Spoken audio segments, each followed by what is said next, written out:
सबको जय मसीह की एक और बार स्पिरिचुअल मॉर्सल्स में मैं आपको स्वागत करना चाहती हूँ।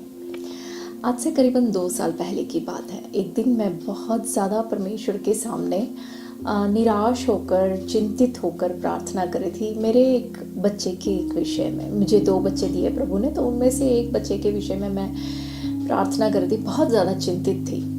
और प्रभु ने मेरे अंदर एकदम से डाला कि निर्गमन का पुस्तक उसके 2 अध्याय के 2 आयत खोल के पढ़। तो मैंने बाइबल खोला, मैं पढ़ने लगी और मैंने कहा ये तो मूसा की कहानी है।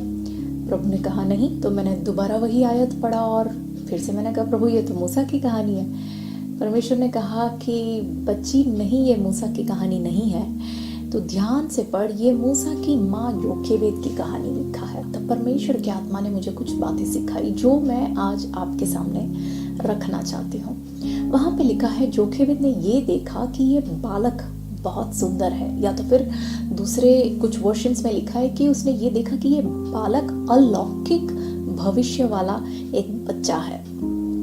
तो उसने 3 महीने तक उस बच्चे को छिपा के रखा। उस दिन परमेश्वर ने मुझसे एक बहुत ही अहम बात कहा। प्रभु ने कहा कि मैंने मूसा को जोखेबेद के लिए नहीं चुना, लेकिन मैंने जोखेबेद को मूसा के लिए चुना था।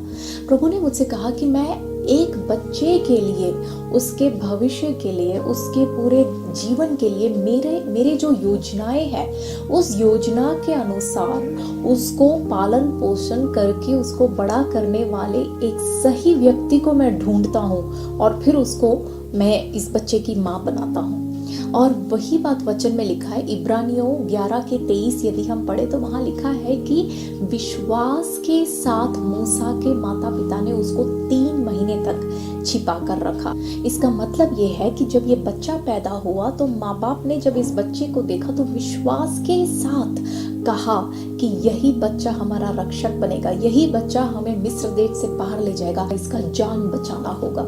प्रभु ने मुझसे कहा यदि जोखेबेद के अलावा और किसी के भी खोख में यदि मैं मूसा को रखता तो मूसा महल नहीं पहुंचता, लेकिन नील नदी पहुंचता। मेरे प्यारे बहनों, हम में से हर एक व्यक्ति को परमेश्वर ने चुन चुन कर हमारे बच्चों के लिए माँ ठहराया है। और इस बात को परमेश्वर ने एक और व्यक्ति के जीवन से मुझे सिखाया। देखिए, हन्ना की कहानी जब हम पढ़ते हैं, वो ऐसा समय है पहला शमूएल की पुस्तक में कि इजरायली लोग परमेश्वर से दूर हट गए। उस समय के याजक, महायाजक सभी लोग प्रभु से दूर है। और उस वक्त परमेश्वर एक ऐलान करता है, मैं मेरे लिए एक विश्वास योग्य याजक को खड़ा करूंगा।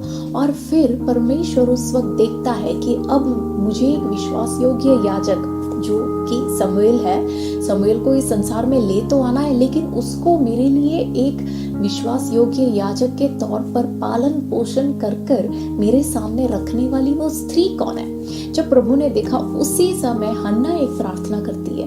पहले शमूएल 1:11 में वो कहती है, प्रभु यदि तू मुझे एक संतान को दे तो उसका पूरा जिंदगी वो तेरे लिए समर्पित होगा। परमेश्वर कहता है, अच्छा तो यही है शमूएल के लिए सही माँ, सिर्फ यही कर सकती है वो काम, और कोई नहीं कर सकता। और इस तरह हन्ना शमूएल की माँ बनती है। और फिर जब हम आगे बढ़ते हैं तो वो शमूएल को लेकर एली महायाजक के पास जब आती है तो एली पूछता है कि तू कौन है, मैंने तुझे नहीं पहचाना। अगर हम होते तो क्या कहते? हम कहते, अरे आपने मुझे नहीं पहचाना, वो 2-3 साल पहले जब मैं यहाँ पे प्रार्थना कर रही थी एक बच्चे के लिए और प्रभु ने मुझे एक बच्चा दिया तो उसको लेके मैं आई। नहीं, हन्ना ने क्या कहा? हन्ना कहती है, मैंने इस बच्चे के लिए प्रार्थना किया था।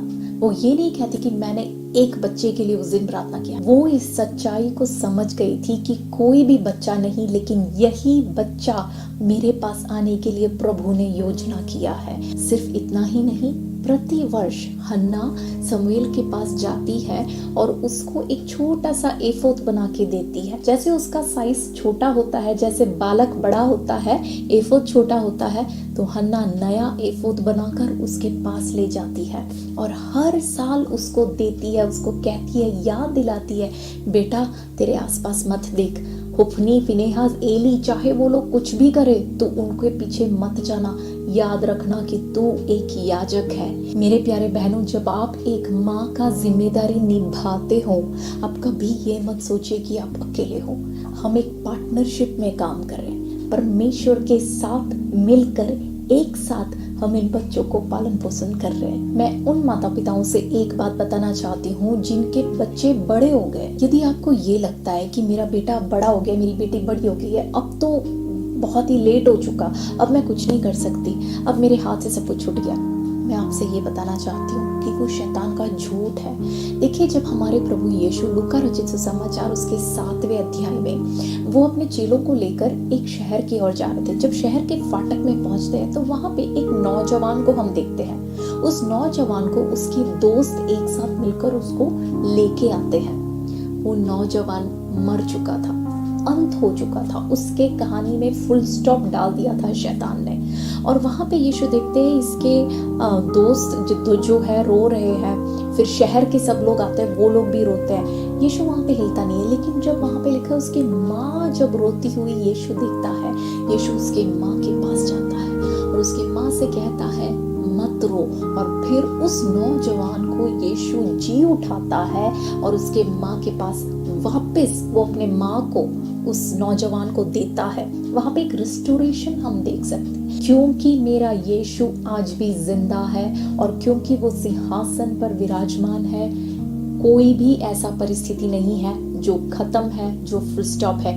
यीशु आपके बच्चे को वापस आपके साथ एक रिस्टोरेशन में ला सकता है। मैं आशा रखती हूँ और प्रार्थना करती हूँ कि हर एक माँ जो मेरी आवाज़ को आज सुन रही है, आप इस बात को समझे कि आप अकेले नहीं हैं। प्रभु आपके साथ पार्टनरशिप में इस काम को कर रहा है और इस काम को निभाने के लिए जो भी सामर्थ्य की जरूरत है प्रभु आपको दे। प्रभु आप सबको आशीष दे। God bless you.